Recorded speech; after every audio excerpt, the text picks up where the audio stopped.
Rasulullah itu Sallallahu Alaihi Wasallam bahkan kadang pakai kain yang ditutup kepala. Dalam rupa itulah pertama kali saya jumpa beliau.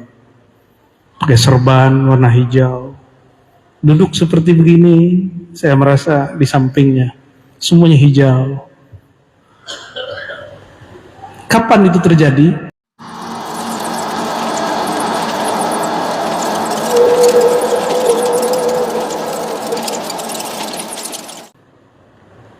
Rindu kepada baginda Nabi Muhammad SAW. Rasulullah SAW itu punya jenggot, Pak. Coba mulai kasih jenggot, Pak, supaya wajah kita pantas memandang jenggot beliau. Rasulullah itu Sallallahu Alaihi Wasallam bahkan kadang pakai kain yang ditutup kepala. Dalam rupa itulah pertama kali saya jumpa beliau. Pakai serban warna hijau, duduk seperti begini. Saya merasa di sampingnya semuanya hijau. Kapan itu terjadi? Nah, ini supaya jadi ibrah untuk Pak Haji. Saya pun sudah bersolawat dari kecil, Pak.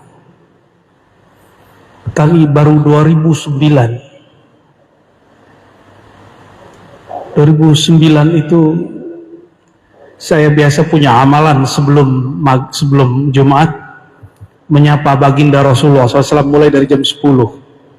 Jadi di rumah 2 jam sebelum waktu zuhur, waktu Jumat masuk, saya baca salawat. Salatu wassalamu alaika ya Rasulullah. Semua salawat yang saya tahu saya baca. Ditarget minimal 1000, lama-lama tak terhitung lagi. Kalau sudah cinta, orang tidak menghitung lagi berapa yang dia baca. Angka itu cuma latihan bagi orang yang pemula belajar cinta kepada beliau. Dan kami menginginkan ketemu. Bertahun-tahun tidak jumpa. Perasaan hati sebenarnya sudah jumpa, tapi diri ini tidak menyadari sang baginda Nabi Muhammad SAW. Satu kali pagi duha, saya mau bersolawat, sholat duha dulu 2 rakaat. Tasbih sudah disiapkan, tapi baru saja baca innallaha malaikatahu yusholluna 'alan nabi, mata ini ngantuknya berat sekali.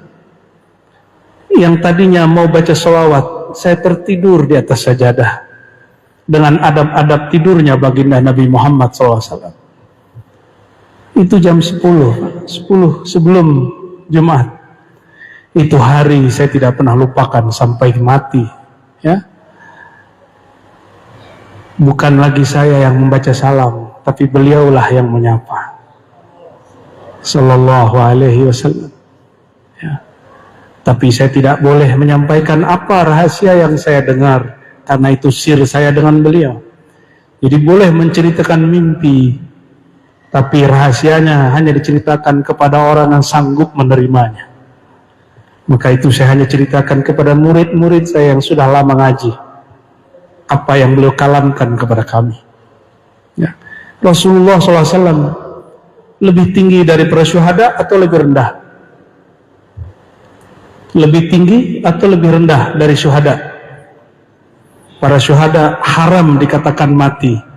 Wala taqulu liman yuqtalu fi sabilillahi amwat. Haram mengatakan para syuhada yang gugur mati di medan juang itu mati, nggak boleh. Orang mengatakan begitu melanggar Quran. Maka saya tidak berani menyebut ulama wali Allah mati, apalagi Nabi Muhammad SAW mati. Itu orang kurang ajar. Barangkali kita sering mengatakan beliau mati, makanya tidak dikasih jumpa. Gimana mau jumpa, dia kan mati. Tapi jika tuan-tuan faham, jika syuhada tidak mati, apalagi ruhaniyah Rasulullah SAW, yang karena beliau syuhada mengerti yang namanya syahid. Tubuhnya masuk tanah, tapi ruhnya masih ada. Jika ucap salam kepadanya, beliau menjawab. Cuma ada orang yang ruhaninya belum siap mendengarkan, maka belum dikasih mimpi, belum dikasih rasa saat sadar. Tapi jika sudah kuat ruhaninya, mencukupi ma'rifatnya, Jangankan tidur, jaga pun dia bertemu dan jumpa. Namun biasanya dimulai mimpi dulu. Bagi ahlullah, jangankan mimpi, mati pun bukan mati. Wali-wali Allah itu tidak mati, itu ayatnya tadi. Maka tidurnya wali bukanlah tidur, karena mati mereka tidaklah mati. Apalagi Nabi Muhammad SAW. Ya, oleh karenanya saya kemudian menyimpulkan Rasulullah SAW itu dapat dijumpai dalam mimpi apabila ambisi ingin berjumpa telah hilang. Di situ saya sadar yang kedua, jumpa Nabi SAW bukan karena banyak sholawat, karena saya pagi itu belum sempat sholawat satu lafaz pun kecuali sebelum Assalamualaikum sholat. Belum sempat zikir 1, 2, 1000 enggak.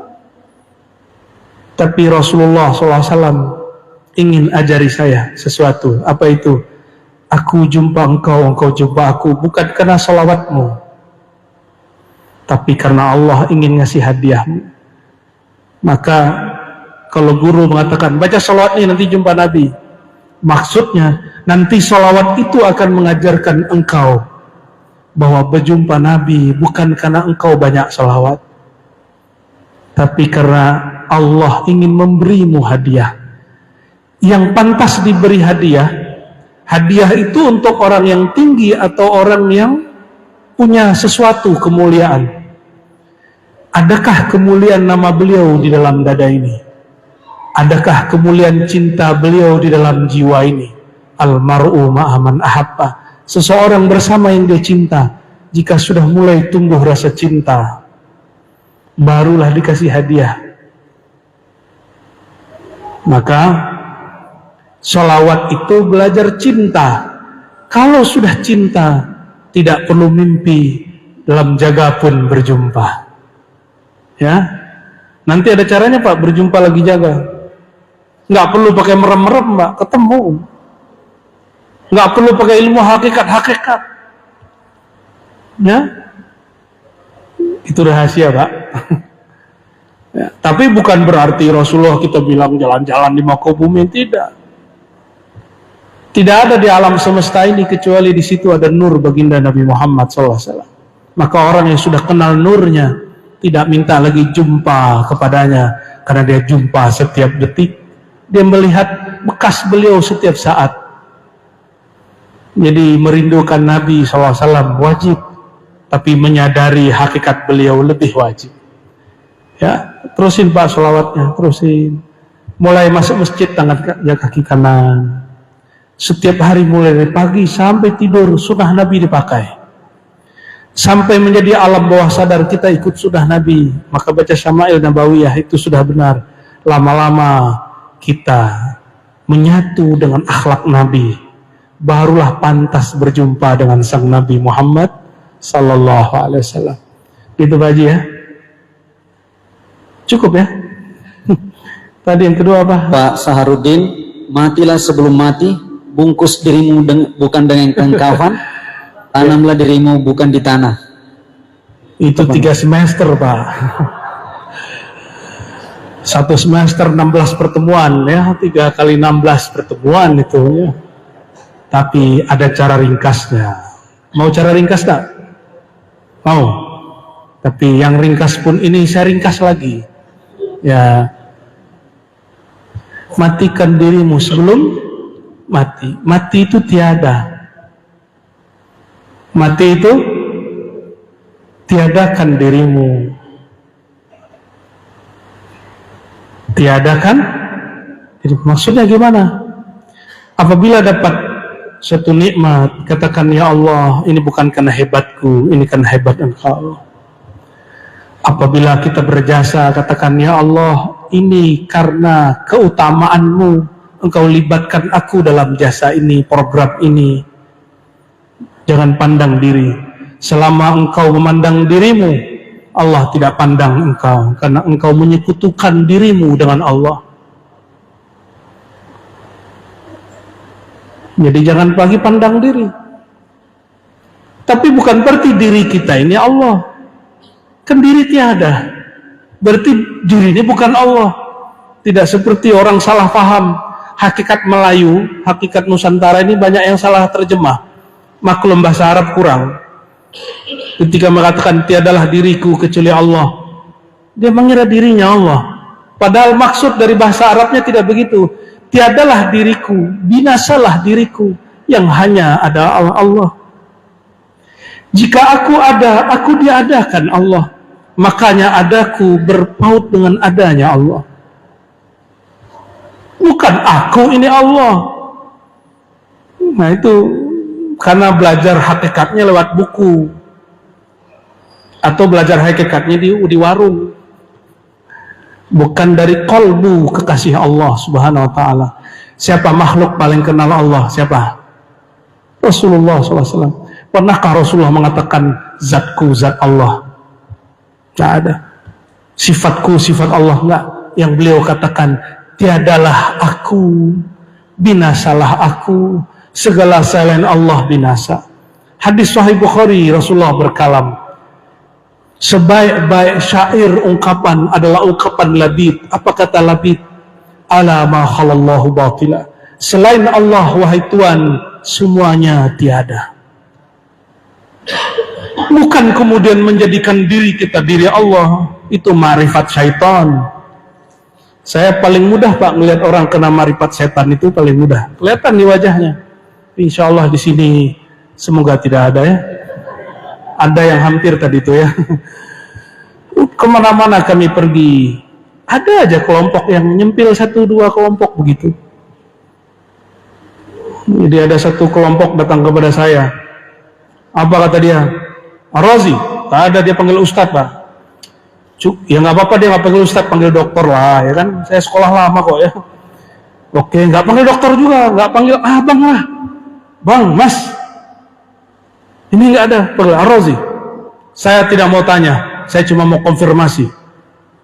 Tapi adab baginda Nabi Muhammad SAW, mau orang begitu kita tetap halim, kita lembut, kita santun Pak. Karena orang waras ngalah kepada orang kurang waras. Meskipun kita dikasari begitu, kita harus tetap lembut, nggak boleh kemudian kamu siapa, nggak boleh gitu juga Pak. Berarti kita satu jenis dengan dia. Saya kemudian menjawab, oh ada apa Tuhan? Nah, karena dia orang Melayu. Dia bilang, kau ini masih sembah Allah, ma'rifatnya belum sampai. Dahsyat sekali nih orang nih ya. Pakai serban Pak, serbannya kalah nih. Si abang nih kalah serbannya ini. Serban Bapak itu, Masya Allah. Apa kata dia? Kau ini masih sembah Allah, saya sudah tidak sembah Allah. Saya tidak sembah nama, saya langsung sembah zat. Ngeri kali. Saya tanya kepada itu, Bapak namanya siapa? Ya.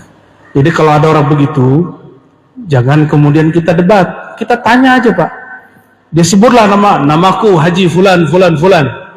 Oke, Pak Haji Fulan, coba tulis namanya. Tulislah namanya. Sudah Pak, saya taruh Pak di kaki, saya injak begitu, wajahnya langsung merah. Langsung merah wajahnya. Loh, kenapa injak nama saya? Anda tidak hargai saya. Loh, katanya Bapak ini tidak nyembah nama, hanya menyembah zat. Ini nama Bapak saya tidak hargai nama Bapak. Saya cuma menghargai Pak Haji, tubuhnya ini. Saya tidak hargai nama Pak Haji. Langsung dia kemudian minta maaf. Tidak perlu kita ceramahi. Ya, itu pintar-pintaran kita aja Pak. Maka saya bilang, Pak Haji, ma'rifat Bapak itu tinggi tapi kurang adab. Mau kalimat yang asli saya keluarkan. Kitabnya saya punya, kalimatnya gak begitu Pak. Kalimatnya apa? Kita tidak hanya menyembah nama, tapi kita menyembah juga yang punya nama. Itu kalimat yang benar. Bukan begini, tidak usah nyembah nama, kita langsung sembah zat. Ternyata namanya kita hina, dia merasa emosi. Itu contoh Pak. Itu contoh. Tiadakan namamu dalam nama Allah. Tiadakan sifatmu yang ada sifat Allah. Tiadakan sirmu yang ada hanya rahasia Allah. Barulah disebut mati hakikat. Baru disebut kapan hakikat. Baru disebut mandi hakikat. Mandi kalimah, Pak. Ya, itu yang disebut tawaddau, ya, bima'il ghaib. Berwuduklah dengan air gaib. Itu ada ungkapan Imam Junaid, Imam Abu Yazid Bustami, berwuduklah engkau dengan air gaib.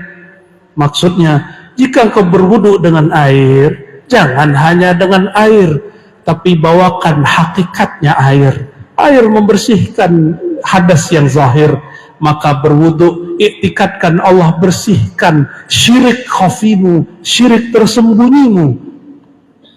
Itu namanya mandi dengan air hakikat. Jadi kalau wudhu, kata Nabi SAW, jadi ilmu hakikat ini batal kalau nggak ada hadis yang menguatkan. Ingat, ya. Maka kami alhamdulillah diizinkan Allah memperkuat ilmu ini dengan belajar sunnah lebih dari 15 tahun. Jadi alhamdulillah kami menghafalkan ribuan hadis supaya tidak terjebak kepada kurang ajar kayak tadi, Pak. Kayak Pak Haji yang tadi itu. Ya. Sehingga tidak ada ilmu hakikat kecuali ada hadisnya, ada ayatnya. Kalau tidak, fahuwa batil, maka dia batil. Jadi saya kasih tahu juga ke teman-teman saya di MUI, senior-senior saya di MUI, Pak Kiai, Abang Kiai, kalau ada kelompok menyimpang, majelis-majelis yang kelewat, jangan difatwakan sesat. Bimbing dulu, main fatwa-fatwa aja. Emang tuan-tuan ini sudah dijamin masuk surga?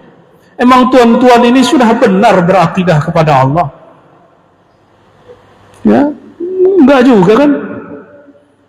Belum tentu. Karena kita ini tidak ada yang dijamin. Kita sama-samalah menjaga umat ini. Jangan sok merasa paling benar. Semoga ulama-ulama MUI kita tidak suka mencari kesalahan kelompok, tapi suka membina kelompok. Amin. Ya Rabbal Alamin. Jangan kayak di pulau seberang, Pak, ya.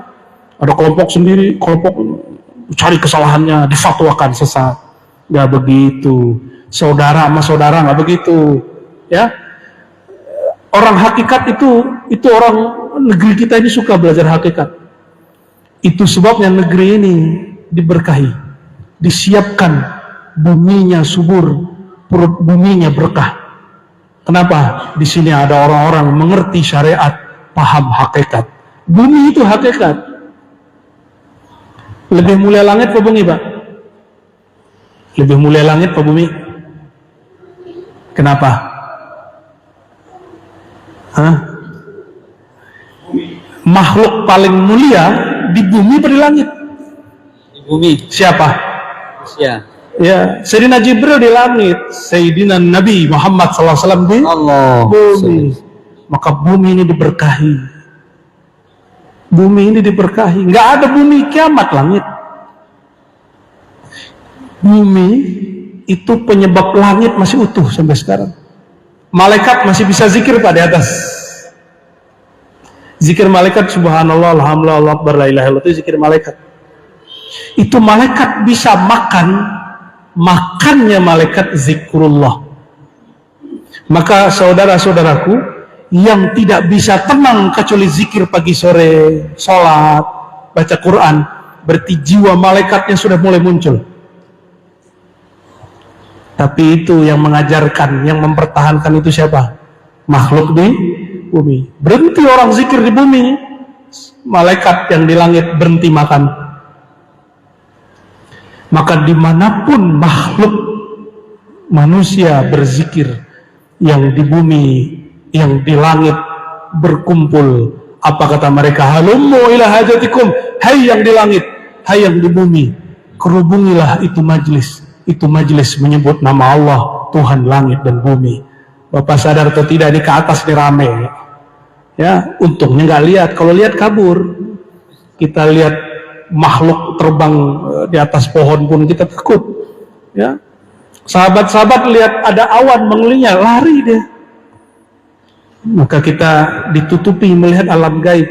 supaya tetap waras. Kalau nggak nanti jadi separuh-separuh gila. Ya, jadi jangan minta-minta ngeliat ilmu gaib, nggak usah Pak. Cukup hidup normal, tapi mengenal Allah, mengenal Rasulullah SAW.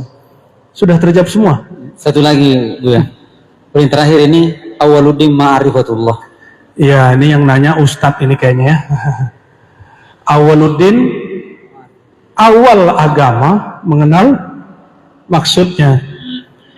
Awal agama bukan sholat, bukan ngajak orang sholat jamaah di masjid. Awal agama enggak. Awal agama, engkau sholat, sebelum engkau sholat, engkau kenal dulu siapa yang engkau sembah. Mau disuruh-suruh orang tidak kenal. Orang yang mau disuruh-suruh oleh orang yang dia tidak kenal, itu namanya pintar apa bodoh? Bodoh. Allah itu mau kita pintar atau bodoh? Maka bapak saudaraku, jangan paksa anak kita sholat. Paksa anak kita mengenal Allah. Paksa umat kita mengenal Allah. Kalau sudah kenal nilai duit, orang disuruh-suruh kerja nggak? Atau dia nyari kerja sendiri? Ini bapak-bapak saudara ini sudah kenal hebatnya duit. Orang kalau sudah tahu hebatnya duit, maka dia mau disuruh-suruh mulai dari jam 8 sampai jam 5. Benar nggak? Betul? Dia mau disuruh-suruh setelah 10 tahun dari jam 8 sampai jam 5. Bahkan hari Sabtu Minggu pun kalau bosnya datang, bosnya manggil, dia tetap datang. Supaya apa? Gaji tiap bulan tidak berkurang. Karena dia sudah tahu nilai duit. Kalau orang sudah tahu nilai bertuhan, gak perlu disuruh sholat. Dia nanya gimana cara kenal Allah, bagaimana cara mendekat kepada Allah. Dia yang minta. Jadi anak-anak kita ini gak usah dipaksa-paksa sholat. Orang-orang di warung-warung di luar-luar gak usah dipaksa sholat. Kenalkan dia kepada Allah. Kalau kita suruh dia sholat, dia beban gak sholat? Benar? Bayar utang ya? Sholat ke utang. Sholat itu dahaga makrifat. Orang kalau kenal Allah, maka dia berdahaga, dia haus. Kalau sudah jatuh cinta, mungkin jatuh cinta kepada orang gak dikenal, mungkin gak? Ya mungkin. Hatta kita sama ustadz, kita gak kenal sama ustadz, kita gak senang sama ustadz itu. Apalagi sama kekasih. Karena kenal kita jatuh cinta. Kalau sudah cinta, rindu ingin jumpa. Sholat itu sarana jumpa. Karena orang gak jumpa kecuali kepalanya di bawah. Itulah yang disebut mati sebelum mati. Tanamkan kepalamu ke bumi sebelum ditanam. Jadi mau mati sebelum mati gak usah lama-lama ngajinya. Sujud aja Pak. Sujud itulah mati sebelum mati. Maka mustahil belajar hakikat tanpa syariat. Dan batil, kosong, hampa. Orang bersyariat tidak mau belajar ma'rifat. Hampa. Sholatnya ya seperti apalah itu, nggak kenal dia nyembah siapa. Dia seperti burung beo, orang baca Allah Akbar, dia baca Allah Akbar. Kaset, nggak ada nyawanya, nggak ada ruhnya. Jadi awaluddin ma'rifatullah. Awal keperluan kebutuhan si hamba adalah mengenal Allah. Itulah awal ibadat. Maka ibadah paling tinggi mengenal Allah. Nomor 2 baru sholat. Jadi rukun Islam pertama apa? Syahadat. Syahadat itu terjemahannya bukan aku bersaksi. Syahadat itu terjemahannya ma'rifatullah, mengenal. Mungkinkah orang bersaksi jika dia tidak kenal? Maka rukun Islam pertama itu rukun ma'rifat. Rukun ma'rifat 2, Allah, Rasulullah. Baru rukun Islam kedua, sholat. Jadi tuan-tuan, ajak orang kenal Allah. Tidak perlu dia susah-susah diajak ke masjid. Pasti dia ke masjid. Tidak perlu susah-susah ngajar anak kita untuk sholat. Pasti dia sholat. Ya, ajak dia mengenal Allah. Mengenal Allah itu juga bukan dengan sembah Allah. Itu namanya nyuruh-nyuruh. Ajak dia ngobrol tentang Tuhan. Seperti orang-orang tua dulu. Bahkan di warung pun dia bicara Allah, apalagi di masjid. Benar nggak? Hebatnya orang tua-tua dulu. Di ladang ngumpul di mana aja baca Allah, bicara Allah. Ya, itu hebatnya orang-orang tua dulu. Ya, apalagi di masjid. Jadi awaluddin ma'rifatullah. Ibadah pertama adalah mengenal yang disembah. Baru ibadah kedua, sholat 5 waktu. Semoga Allah Ta'ala menambah cinta kita kepadanya, ma'rifat kita kepada kekasihnya, dan memberi kita syafaat di langit dan di bumi. Doa. Dengan syafaat baginda Nabi Muhammad SAW. Ya, ila ruhin Nabi SAW. وإلى إخوانه من الأنبياء والمرسلين والصحابة والتابعين والأولياء العارفين والعلماء العالمين وآبائنا وأمهاتنا. الفاتحة. بسم الله. اللهم يا رحمن الرحيم الكريم صل على نبينا محمد. اللهم يا رحمن الرحيم ارحمنا. اللهم يا رحمن الرحيم ارحم آباءنا وأمهاتنا. Ya Allah yang Rahman, yang Maha Penyayang, yang Maha Pengasih, sayangilah kami, sayangilah orang tua kami, sayangilah pasangan kami, sayangilah anak-anak keturunan kami, sayangilah saudara-saudara kami, sayangilah ya Allah saudara seiman kami, sayangilah ya Allah saudara sebangsa senegara kami. Allahumma ya Allah, ya man ya'lamul ghaibah, ya man ya'lamul khaira kullahu, inna nas'alukal khaira mimma alimna wa ma la na'lam. Ya Allah, yang maha tahu kebaikan hanya Engkau. Mata kami mungkin tersilaukan oleh nafsu dan syahwat. Maka ya Allah, bimbinglah kami mendapatkan kebaikan menurut Engkau, bukan kebaikan menurut kami. Keberkahan di sisi Engkau, bukan keberkahan menurut nafsu kami. Allahumma ya dafi'al bala, ya dafi'ash syarr, ya wahai Allah yang menolak semua keburukan, idfa'anna kulla syarrin, jauhkan kami dari semua keburukan-keburukan, terutama keburukan diri kami sendiri, baru keburukan-keburukan makhluk Engkau. Allahumma ya Allah, beri syafaat kami, syafaati guru-guru kami, orang tua kami, keluarga kami. Ya Allah, jadikan keluarga kami keluarga yang disebut baginda baiti jannati, rumahku surgaku. Jadikan rumah kami taman-taman surga, rumah yang kami merasakan kenikmatan surga yang disegerakan, rumah yang di sana disebut nama Engkau, disebut nama kekasih Engkau, rumah yang dijadikan tempat untuk menyembah Engkau. Allahumma ya Allah, inna nas'alukal khaira mimma na'lam mimma la na'lam wa na'udzubika minasyarri kullihi mimma la na'lam mimma la na'lam, innaka anta 'allamul ghuyub. Rabbana atina fid dunya hasanah wa fil akhirati hasanah wa qina adzabannar. Walhamdulillahi rabbil alamin. Wa sallallahu ala sayyidina Muhammad. Assalamualaikum warahmatullahi wabarakatuh.